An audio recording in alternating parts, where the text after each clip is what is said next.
Amém. Mateus 7:21 diz: nem todo que me diz Senhor, Senhor, entrará no reino dos céus, mas aquele que faz a vontade de meu Pai que está nos céus. Amém. Você pode sentar com a sua Bíblia aberta aí.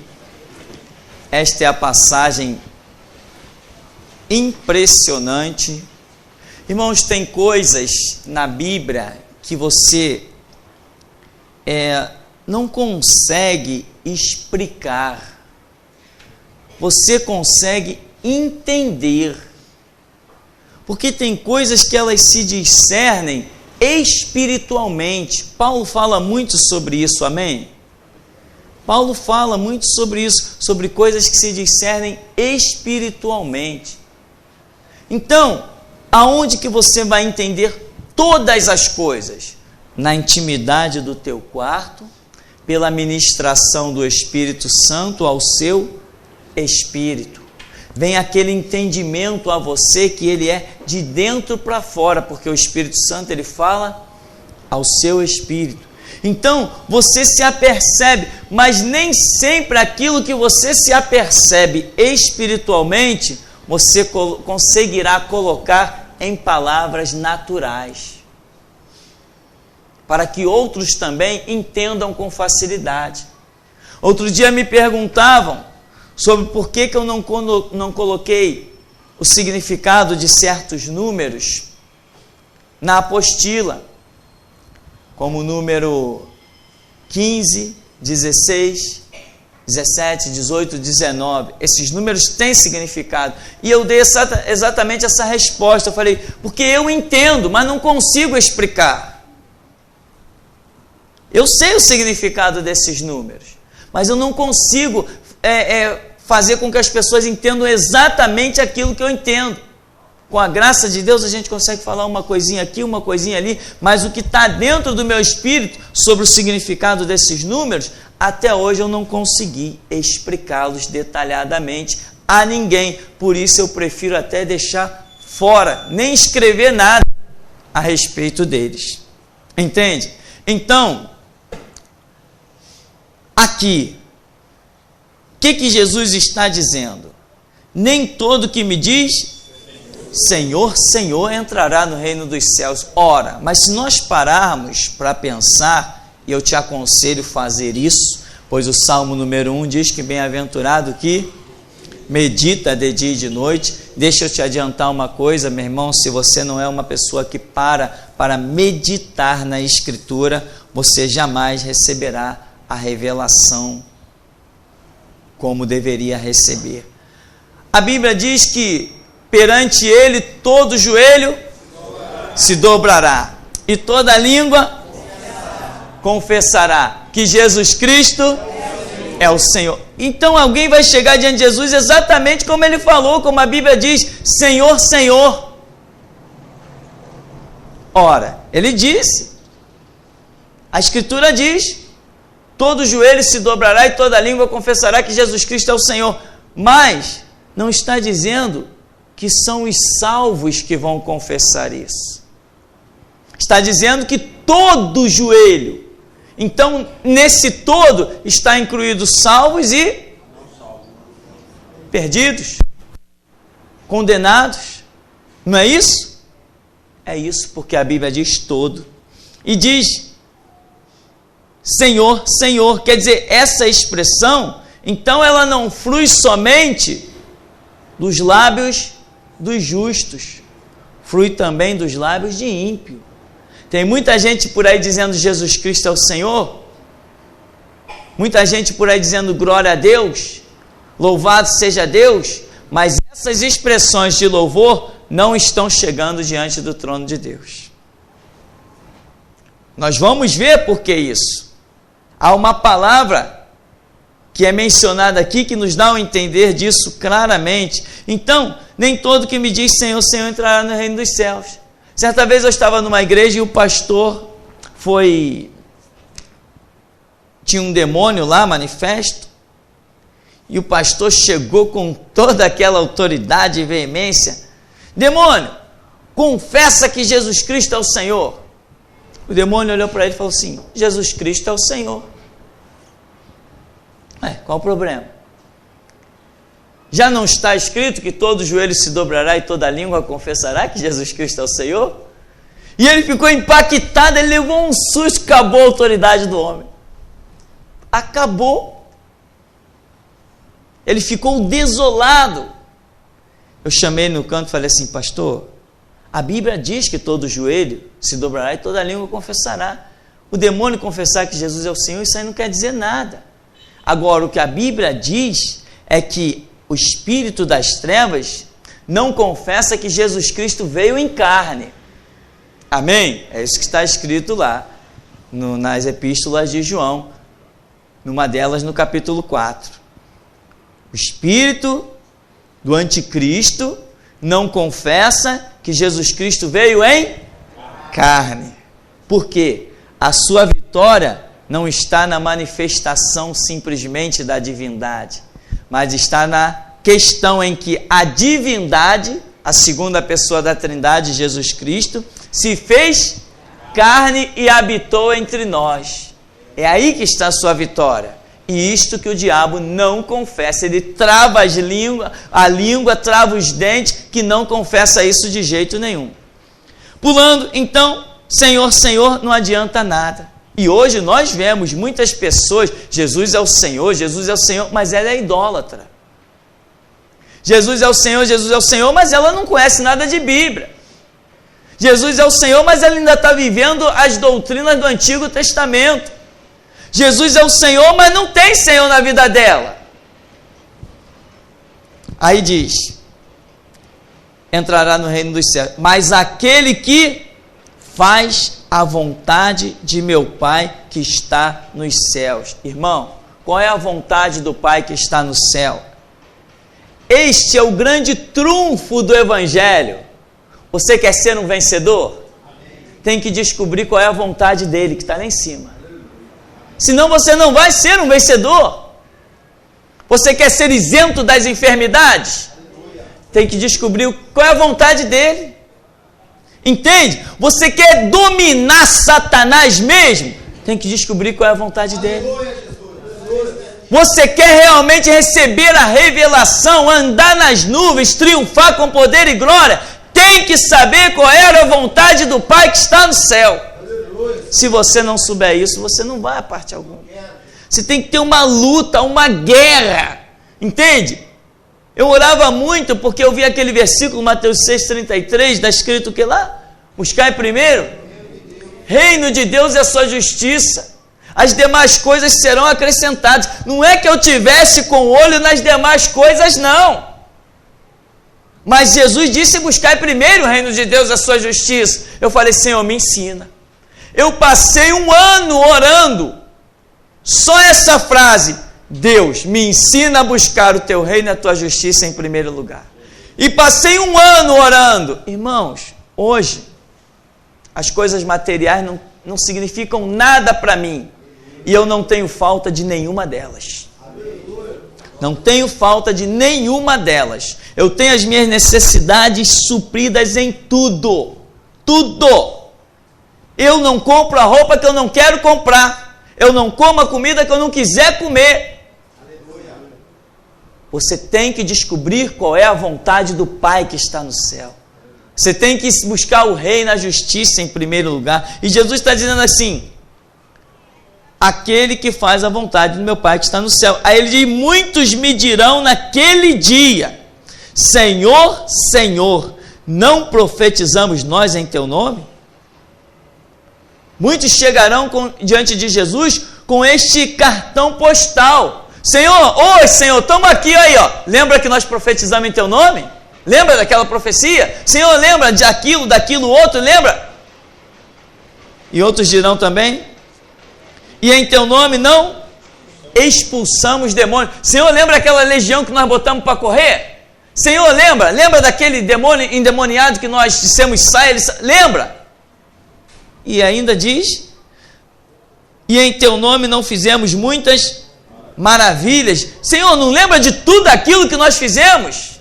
Lá na igreja, fora da igreja, sei lá, maravilhas no hospital, maravilha na praça pública, maravilha dentro do trem, maravilha na rua, maravilha no ônibus. Senhor, lembra de todas aquelas maravilhas? Aí Jesus diz assim: então eu lhes direi abertamente: nunca vos conheci, apartai-vos de mim, vós que praticais a iniquidade.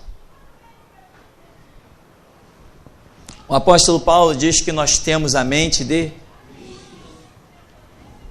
Que coisa difícil. Como você pode olhar para um cartão postal desse? Pessoas fazendo maravilha em nome de Cristo, expulsando o demônio, profetizando, curando enfermo, e você ter olhos ungidos pelo Espírito Santo para identificar que está a caminho do inferno.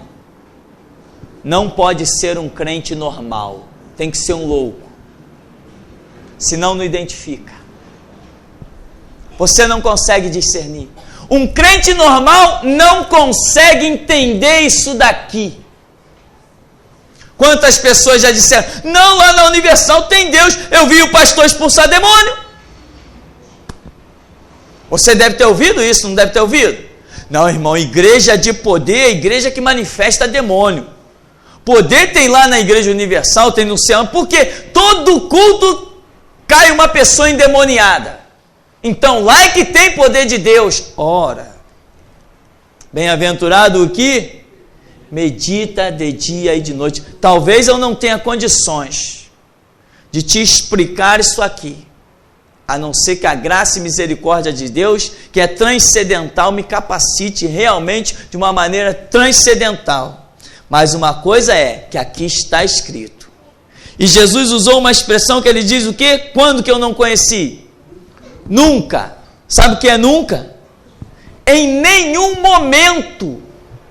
Nunca. Olhando para trás no infinito, nunca conheceu. Olhando para frente no infinito, também nunca conhecerá. É nunca. Não houve nenhum momento em que Deus esteve na vida dessas pessoas que profetizaram, expulsaram demônio, curaram enfermo, fizeram maravilha. Nenhum momento Jesus esteve com eles. Como que eles fizeram isso? Como que eles fizeram? Aí nós entraríamos em várias situações, o diabo que é o pai da mentira, o diabo que ilude, naquilo que eu já falei aqui que ocorre dentro dos terreiros de macumba, o chamado pacto de cavaleiros, e assim o diabo vai enganando, vai iludindo, a pessoa, fiquei liberta, manifestou um demônio. Ora, nossa regra de fé e prática é a Bíblia. Lâmpada para os nossos pés e luz para o nosso caminho é a Bíblia. Mas quanta gente lê isso daqui e entra em parafuso, não consegue entender. Então, meu irmão, tem coisas que é uma ministração do Espírito Santo lá dentro do teu espírito. E mesmo que os teus olhos vejam certas coisas, você, no teu entendimento, as ignora. Por isso a Bíblia diz: não andeis por vista, mas andeis por fé. Fé é a ministração da palavra de Deus dentro do teu espírito. Isto é que é fé. É você discernir as coisas espirituais como espirituais. Eu lhes direi abertamente: nunca vos conheci, apartai-vos de mim, vós que praticais a iniquidade. Só que muitas vezes a iniquidade não é praticada às caras, mas todas as coisas estão nuas e patentes perante os olhos daquele que todos nós teremos que tratar e comparecer. Então, para que você não seja enganado, só existe um caminho. Acho que eu já vou mandar fazer uma placa logo aqui, escrita assim, Mateus 6,6, para me poupar palavras. Entende, meu irmão? É lá na intimidade. Você quer ser um homem de Deus? É lá na intimidade. Você quer saber o que Deus tem para falar contigo, qual a vontade do Pai que está no céu? É lá na intimidade. É lá na intimidade. É pagar o preço de chegar junto do altar de Deus. é pagar o preço de ouvir a voz de Deus. É todo dia, Senhor, hoje eu orei, mas não te ouvi, amanhã eu estou de volta aqui, Senhor. Foi lá, orou, Senhor, ainda não te ouvi, não tem problema, amanhã eu estou de volta, na mesma hora, no mesmo lugar. Não te deixarei enquanto não ouvir tua voz, enquanto não aprender a discernir a voz do teu Espírito dentro do meu. Entende?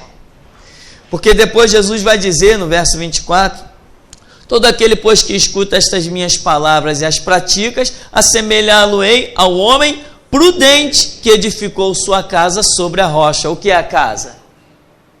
É a vida. E o que é a rocha? A palavra. O que acontece com esse homem cuja vida está edificada na palavra?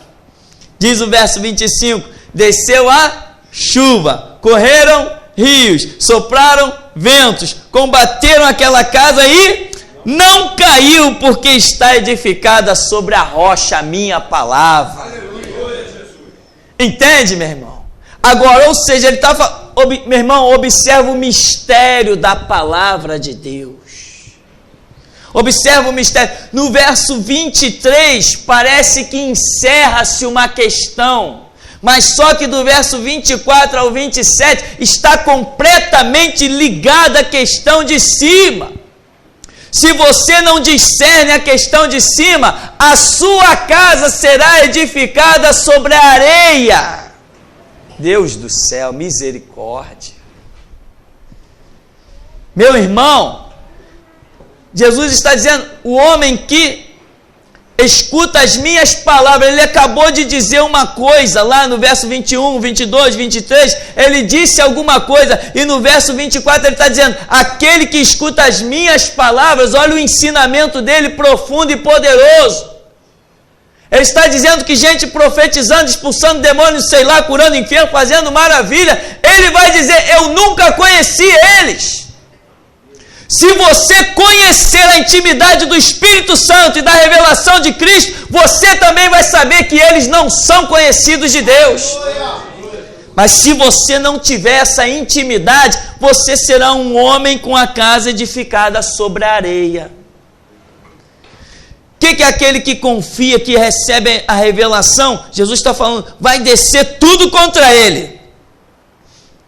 As águas da chuva, as águas dos rios, vão combater, mas não vai cair, porque está edificada sobre a rocha, sobre a palavra de Deus. Isso é tremendo. Eu já falei aqui e vou repetir. Me dá uma prova de que você confia em Deus. Eu só aceito uma prova de que alguém confia em Deus. É que ele esteja de pé. Que a Bíblia diz, os que confiam no Senhor são como os montes de Sião. Não se abala, mas permanece para sempre. Os que confiam no Senhor renovarão as suas forças, subirão com asas de águia, correrão e não se cansarão, caminharão e não se fadigarão. Eu só aceito uma prova de que você anda com Deus, se eu olhar para você e te ver de pé. Se não, é conversa fiada. Conversa fiada, totalmente fiada. Se você confia em Deus, o cuidado de Deus na sua vida, a ação de Deus na sua vida, ela é real. Deus abandona quem confia nele? Não, não abandona. Então, se alguém não está de pé, é porque não está sendo prudente, guardando o princípio da Escritura, o conceito da Escritura. Depois Jesus diz, e aquele, no verso 26, que ouve estas minhas palavras e não cumpre, compará-lo-ei ao homem insensato que edificou a sua casa sobre a areia, e desceu a chuva, e correram rios, sopraram ventos, combateram aquela casa, e caiu, e foi grande a sua ruína. Não somente caiu, mas foi grande a sua ruína. Foi um estrondo, foi grande a sua ruína. Ou seja, não dá mais para reedificar. Não simplesmente caiu. Caiu, vamos levantar de novo. Não, aqui está dizendo, a ruína foi grande. Quem não leva a sua vida pautada na Escritura, a ruína é muito grande. Quando cai, não dá para levantar de novo. Fica complicado. Pois até Hebreus capítulo 6 vai dizer que aqueles que provaram o dom celestial, a boa palavra, as virtudes do século vindouro, né? Pedro também fala coisa bem semelhante, e foram envolvidos nas artimanhas deste mundo, recaíram. É impossível que sejam restaurados novamente para o arrependimento. E Pedro ainda usa aquela expressão terrível, como a porca e como o cão. Então, meu irmão, onde eu quero me prender? Você já viu um homem expulsando o demônio? Ele pode até ser um homem de Deus, mas não pelo fato de expulsar um demônio. É isso que você tem que entender. A boca fala o que está cheio no coração. Mas, pastor, uma pessoa que não tem Jesus pode expulsar um demônio? Segundo o texto bíblico, sim. Amém? Amém. Segundo o texto bíblico, sim. Porque o que me dá garantia disso é aparecer aqui no verso 23 a palavra nunca. Nunca. Mas eles chegaram com confiança. Peraí, se nós expulsamos o demônio, nós temos Deus. Se nós fizemos maravilhas, se nós profetizamos, você pode ver um homem de Deus profetizar, amém? Pessoas profetizam por aí de muitas maneiras. Mas o que vai garantir o ser um homem de Deus não é o simples fato de uma profecia. Não é o simples fato de uma profecia que qualifica alguém como um homem de Deus. Quantas e quantas vezes eu já vi pessoas usadas momentaneamente em profecias. E aquilo não foi o suficiente para lhes garantir um assentamento de homem de Deus. Você já viu pessoas até serem usadas poderosamente por Deus, como aqui diz, fizeram muitas maravilhas? Você deve ter visto. Eu já vi coisas fantásticas. Fantásticas. Mas isto não qualifica ninguém como homem de Deus. O ser um homem de Deus não é um momento, é uma constância. Amém? O ser um homem de Deus é uma constância. Você não pode guardar a palavra hoje e amanhã negligenciar. O homem de Deus, ele guarda hoje, amanhã, guardou ontem, anteontem. Ele é o único, ele é exclusivo, ele é perseverante, ele é firme e constante. Aí vem os ventos, pode vir. Pode vir os ventos, pode soprar os ventos. E cá entre nós, tem vento que é forte, não tem? Mas até aqui nos ajudou o Senhor. Não tem vento que derrube aquele cuja vida está pautada na rocha. Quando as tuas raízes entram numa terra fofa, alguém pode te arrancar. Mas a planta cujas raízes são grudadas na rocha, ela tem 20 vezes mais força. Esta rocha é a palavra de Deus. Ninguém nos derruba, ninguém nos abate. Mas o vento vem. A tempestade vem, vem a chuva, vem os rios. Mas a Escritura não mente, não se engana. Os que confiam no Senhor são como o monte de Sião. Não se abala, mas permanece para sempre. Irmão, detalhe. Muitos dirão naquele dia, Senhor, em teu nome expulsamos demônios. Essa questão, expulsar demônios. Já vimos pessoas expulsarem demônios de tudo que é jeito. Homens de Deus, pessoas em momento até de medo, falaram certas expressões e a coisa aconteceu. Já vimos pessoas bêbadas, de copo de cachaça na mão, dizer demônio sai, o demônio sair. Isso aí talvez seja uma daquelas coisas que eu diga para você que eu não tenho aquela palavra sistemática, montando um quebra-cabeça bonitinho para te mostrar. Mas o fato é que expulsar um demônio não qualifica ninguém como homem de Deus. Ninguém, né? Ninguém. Agora, tem até o perigo às vezes que as pessoas, por não serem mesmo, não ser homem de Deus, se aproximam de pessoas endemoniadas, tem perna quebrada, tem braço quebrado, né? Não vou falar alguns nomes que são bem comuns aí na mídia, que já aconteceu isso, de pessoas que não são homens de Deus, tiveram perna quebrada, tiveram braço quebrado, porque realmente não eram homem de Deus, porque quando é homem de Deus, realmente vem a autoridade do Espírito Santo. E outra coisa, vamos entrar um pouquinho nessa questão de possessão demoníaca. Só uma breve palavra sobre o que é uma libertação. Você sabe quando que uma pessoa é liberta? João 8,32 diz o quê? Conhecereis a verdade vos libertará. Primeiro, a libertação é um fator que acontece aonde? Na mente. Justamente por isso está dizendo conhecereis. Conhecimento é um fator que entra na mente do ser humano. Se ela não conhecer a Escritura, ela nunca será liberta de nada, é conversa fiada. Por aí você vai concluir que muitos lugares que as pessoas estão se dizendo libertas, mas não tem Bíblia lá, elas não são libertas.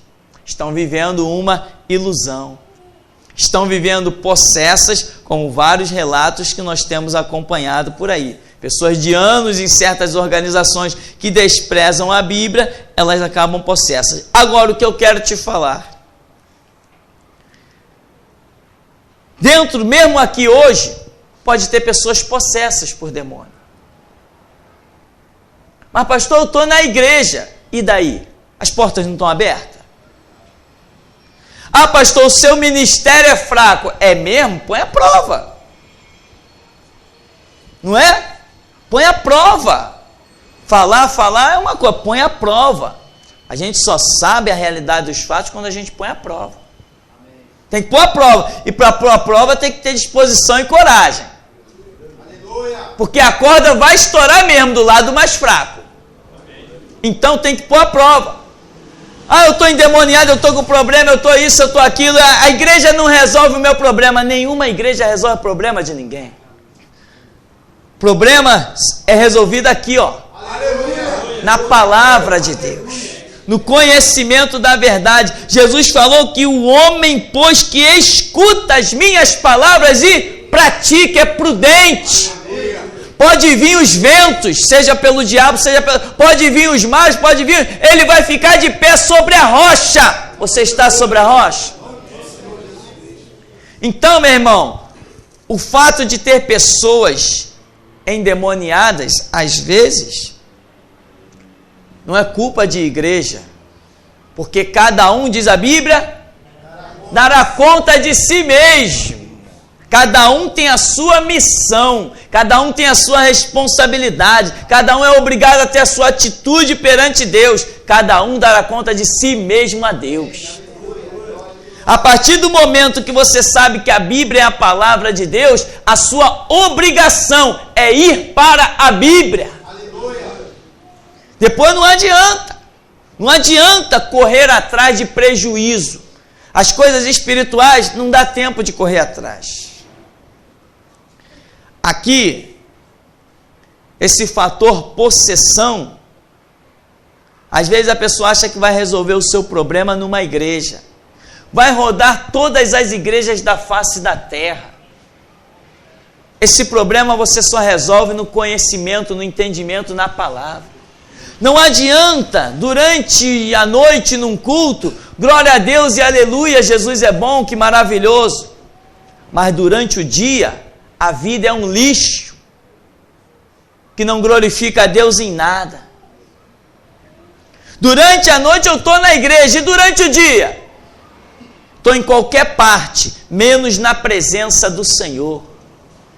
E quer viver de ilusão? Ilusão é da porta para fora, da porta para dentro a coisa fica estreita, irmão. Da porta para dentro eu não tenho compromisso com dízimo e com oferta. Da porta para dentro, quando eu chego aqui atrás, eu não me reconheço nem se aparecer um espelho na minha frente. Você tem que ter compromisso com Deus, não na hora do culto. Aqui é o mínimo. Você tem um dia inteiro para honrar a Deus lá fora. Tem um dia inteiro com centenas de pessoas passando na sua frente para você dar testemunho da verdade. Sabe o que acontece? Quando descer a chuva, correr os rios, soprar os ventos e combater, vai ficar envergonhado.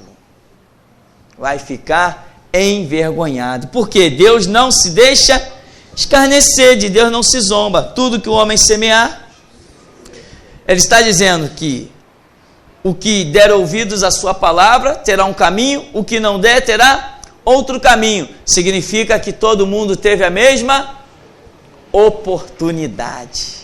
Todos tiveram a mesma chance. Amém? Abrace a sua chance. Abrace a sua oportunidade. Seja varão e varoa de Deus que medita. Você tem um alicerce proposto para a sua vida. Esse livro que você tem nas suas mãos é um alicerce proposto para a sua vida. É um alicerce glorioso. Esteja firmado nesta rocha que é a palavra. Deixa vir o vento que for. Aleluia. Porque se você cair, eu vou dizer, não, os seus pés não estavam sobre a rocha.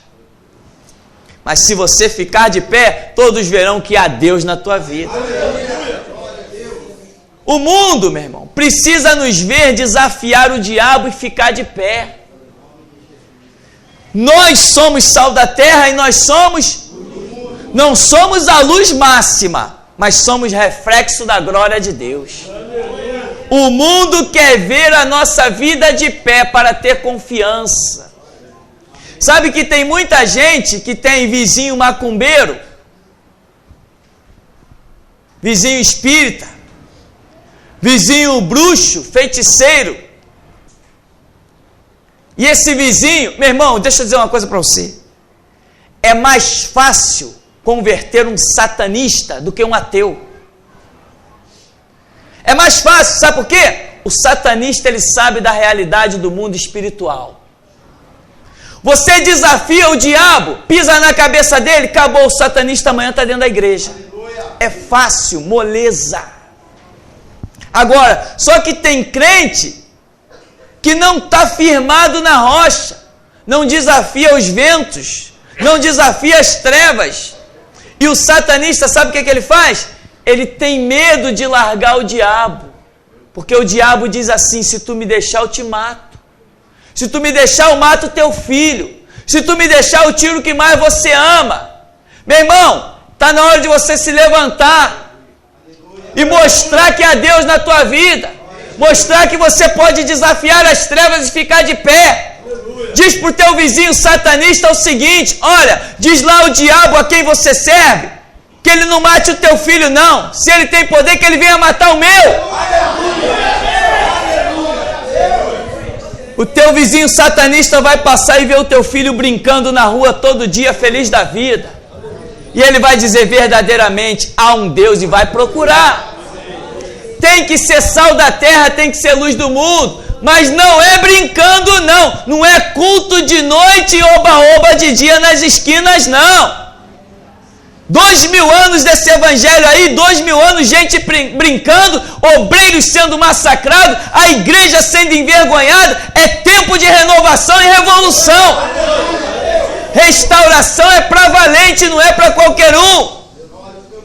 Brincadeira, brinca lá fora. Porque aqui dentro a coisa aperta. Aqui aperta. Aqui aperta. E cada dia que passa, Deus falou que vai apertar mais. Você vai, mas eu entro na igreja a hora que eu quiser. Não, entra até a hora que Ele deixar. Porque quando Ele fecha uma porta na nossa frente, meu irmão, nem dinamite arrebenta com ela. Ou compra a visão ou sai fora. Porque Deus não seleciona um exército dividido. Ele só trabalha com aqueles que Ele prova e faz descer as águas para lamber as águas. Ele só trabalha com valentes e prudentes. Então, meu irmão, deixa os teus olhos serem abertos. Deixa a tua visão espiritual acordar, despertar.